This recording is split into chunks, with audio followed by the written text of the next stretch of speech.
নমস্কাৰ। কবিতাত মুকুতা সৰে।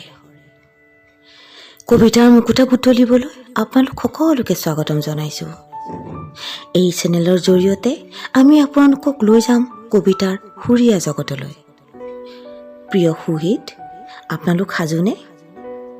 তেন্তে আহকচোন আমাৰ আজিৰ কবিতাৰ যাত্ৰালৈ আগবাঢ়ি যাওঁ।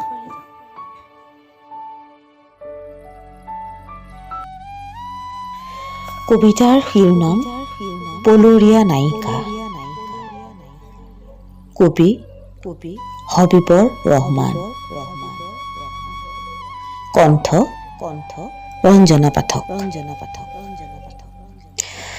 তই দেখুৱাই দিয়া পথটো ভুল আছিল প্ৰিয়া, সেয়ে আজি মই ভুল যাত্ৰা পথৰ পথিক। তই কৈ যোৱা মতেই অনুসৰণ কৰি আগবাঢ়িছিলোঁ, কিন্তু আধা বাটতেই হ'ল বিচ্ছিন্ন যোগাযোগ তোৰ আৰু মোৰ। জান প্ৰিয়া, অতিক্ৰম কৰা পথছোৱা অলপো নাচালো কৰি। লক্ষ্যস্থান মাথো তই, দৌৰিলো আৰু দৌৰিলো, উবুৰি খাই কিমান যে পৰিলো।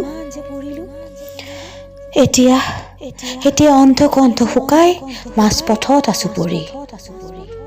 কিয় বা কৰিলি তই যোগাযোগ বিচ্ছিন্ন? কি বা আছিল তোৰ অভিপ্ৰায়?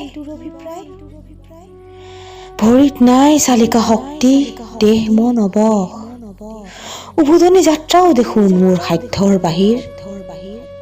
কঁপিছে বুকু ধক ধক অহৰ্নিশে, দৃষ্টিত পৰিছে ইতি, দেখিছো অন্ধকাৰ।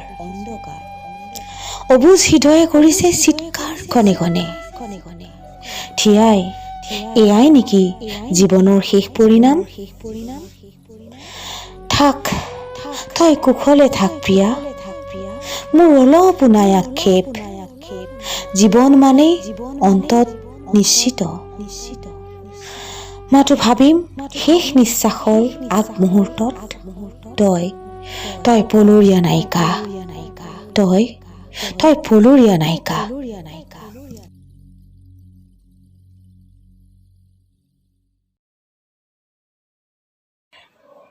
প্ৰিয় বন্ধুসকল, আমাৰ আজিৰ কবিতাটো কেনে লাগিল জনাবচোন।